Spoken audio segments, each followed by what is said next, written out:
Hello friends, my name is Jenna and I teach second grade, and I want to share with you how I run digital class. So I'm going to just pretend that you're a kid, kind of sort of. I'm going to go back and forth between doing teacher to kiddo talk and then teacher to teacher talk. Oh, that was a creepy sound. I don't see any of the animals over there. I'm sure it was just an animal. Anyway, so I always start with this, which is reviewing our expectations every day. Right now, I've just exposed students to this, put this in front of them. We've talked about it. And next week, I want to start practicing examples and non-examples. So this would just be like, all right, every day, let's take a look. Look at these pictures. These are pictures of students who are doing what they should do. What do you notice? What do you wonder? That notice and wonder I try to bring into a lot. Let me move forward. I use Nearpod. I paid for the gold one, which is about 120 bucks, but you don't need to use it if you just want to do the live. It's kind of like a Google slide that the student has at the same time, and you control the pace of the lesson. But this, if it were a Nearpod slide, you as the participant would be able to draw on it. So as I take attendance, I'll say a student's name, and I will ask them to please say their name and then give me the daily sentence. Today, they had a choice of 3 daily sentences, their favorite color, their favorite animal, or something about their pets. So that's what they're doing. I'll say, okay, so-and-so, it's your time to shine. And you would unmute, you'd say, my name is so-and-so, and I like the color yellow. And then you would unmute yourself or remute yourself, and I would say something like, great, complete sentence. We're working on complete sentences. So then the next thing they do while I'm taking attendance, they're able to use their fingers to fill this out. And then when they've done with that, which I can see because in Nearpod it gives you a dashboard of all of the windows. It's kind of like peeking in on your students' screens. But what's nice is that I can click on it, it'll make it full screen, and I can share student work with students. So if there's an assignment that students don't do so well in, like there was one where students missed about half the points because they filled out the word, but they didn't connect it to a sound using a line.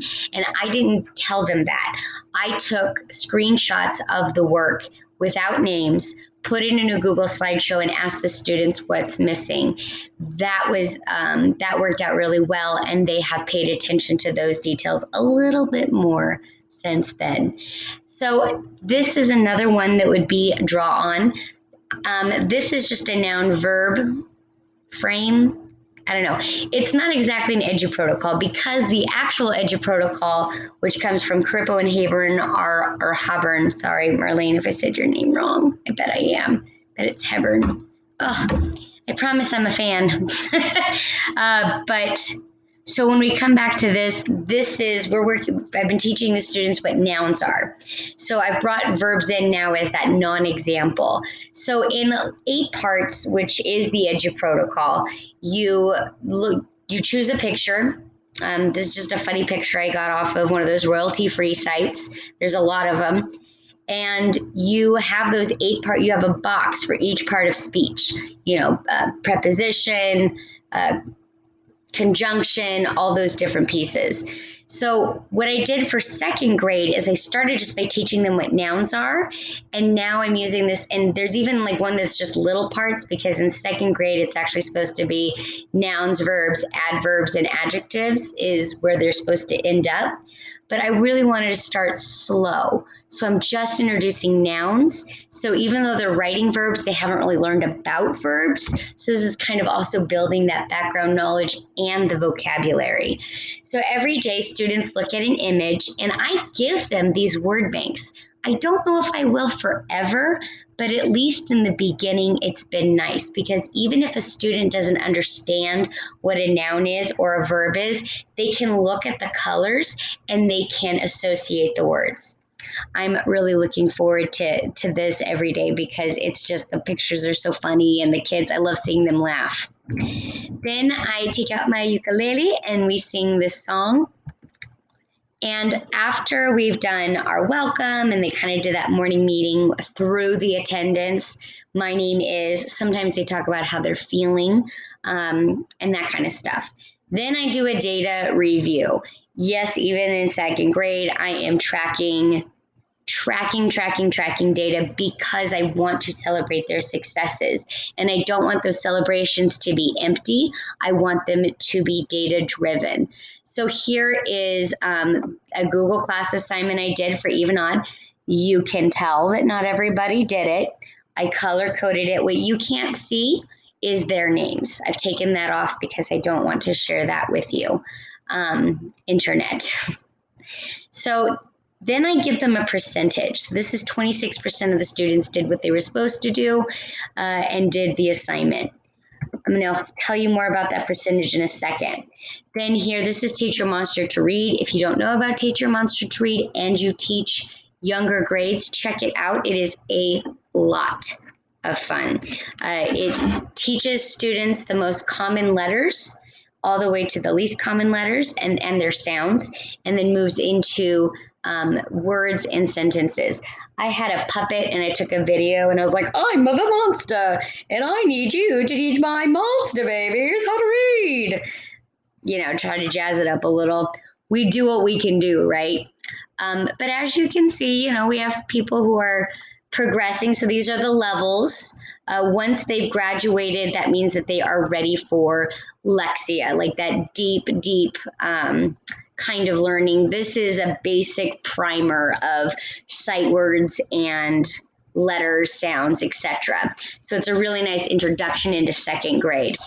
And again, only 36% of them did their 10 minutes.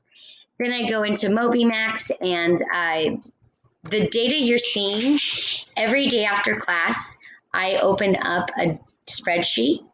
No, excuse me, not every day after class, every day before class, because I want them to have the whole night to do as much as they want.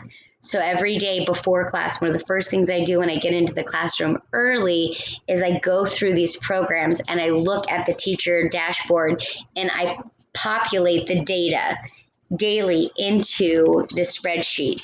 Then I take a screenshot and I put it on these slides and I calculate the percentage so students can see their success and they can see the success of their friends.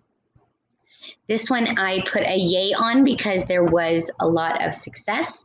We had an increase of students spending the time on this, and I moved this because the other thing I keep track of is their time in guided readers.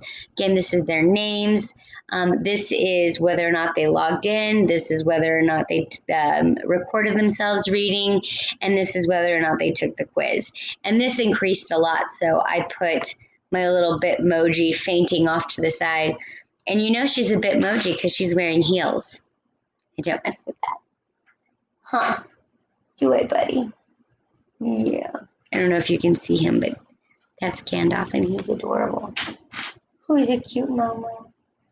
Yeah. Stop distracting me. I'm doing things. So go over this data. Now those percentages, let me see if that was the last one. Yes. Okay. So those percentages, I've told them that if they can get all of those percentages to 80%, then I will allow the students to decide what color to dye my hair. I have heard pink and blue and purple and yellow, and today I heard rainbow. I have a sneaking suspicion that they're going to go rainbow because second graders are really good at empathizing with their friends, and they might just be like, well, that way everyone can have their favorite color, which I will be fine with. I will live with rainbow hair if it gets my kiddos to get in on their thing so they can be successful. So this looks blank to you because it is actually a picture of their class dojo monsters, but I've taken it off because it had their names. What I do, here's one of my secret little tips. Every day I have a list of things that I want students to do. Now I've taken that list of things and I've added it to this wheel of decide. You can see 10 minutes of MobyMax, if they logged into MobyMax, if they logged into Teach Your Monster to Read, if they logged into all of these different things, right? So here's what I do at the beginning of the day. After I've shown them all the data, all these ads are messing it up. I click the wheel They don't know which one is going to be rewarded. All right, if you logged into Teacher Monster to read today, my friends, then you are the one that gets the extra point. And sometimes it's 1 point. Sometimes I roll a die, not a dice. Sometimes I roll a die and we subitize how many more points they get. And sometimes I go crazy. So there was like 1 point or 2 points or 3 points in today because they never know. You never know. It's just like the crazy side of Mrs. Rogers. You'll never know. And then like today I gave 20 points to everybody that met whatever that requirement was. So after we know what we're doing, I go over, I am using these books. I will tell you, worksheets are not my jam and I prefer to use Nearpod. However, it's not just about me, and I actually really like the idea of them using these workbooks in conjunction with the learning that we're doing online, because this is really simple. Go do it on your own work, and it gives them time to work these muscles. So even though I'm not a worksheet human, I do really enjoy students writing whenever they can on whatever they can, and desperate times call for desperate measures. I actually don't know much about Cengage. I'm going to say the exact opposite of that. I know a little bit about Cengage because we used it at the junior college. I was a adjunct professor for like a minute, but I bring it up because it sounds cool. So then I was going to show them some strings in slow motion, guitar strings, but we didn't get to that today. So but this is like where the learning happens. This just happens to be this day.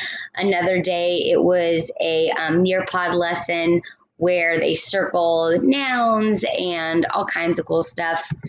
I'm so defensive about this worksheet, aren't I? But then I try to end it with some kind of song, or I'll break it up with some kind of song.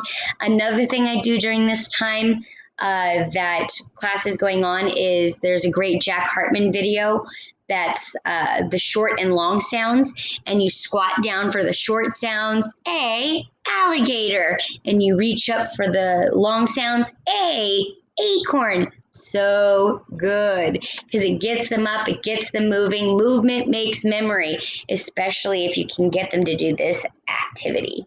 This is like, I can't remember the exact name. I think it's called the Prime Meridian, although I bet someone on YouTube is going to watch this and be like, no, it's not. It's something else. And I'm going to be like, okay, I was wrong. Sorry. But anytime you can get kids to do this, or even time you can do this on your own, cross one side of the body across the middle, it actually like does something crazy up here. It's pretty good for your brain. So I like to sing this song. You might have known it if you had a sibling who loved Barney like I did. And it's just, I like to eat apples and bananas. But because we're going through the vowel sounds, this is, I like to at apples and bananas. And I'm playing my ukulele, of course. And then I like to eat apples and bananas. And then I like to at apples and bananas. And I've been introducing these sounds. I like to eat apples and bananas. And then I like to eat apples and bananas. And then I like to, I like to ice apples and bananas, which is really kind of fun with the kids. And then we'll go through and do the other sounds. But I try to break it up with like attendance, right? They've got to be sitting there doing something. And then our morning song. And then or attendance, and then not the little parts, but the two parts, the noun and the verb. And then, so there's like attendance, academics, after that, noun, verb, grammar stuff. And then after that, there's always going to be some kind of like movement, whether that's that Jack Hartman thing or something else. Something else that's not in this slide that usually is we do start every day with the Pledge of Allegiance. I have a flag. I also have a slide that plays. Sometimes it'll be the words. Sometimes it will be someone signing the flag, just to keep it the same, but to add some variation.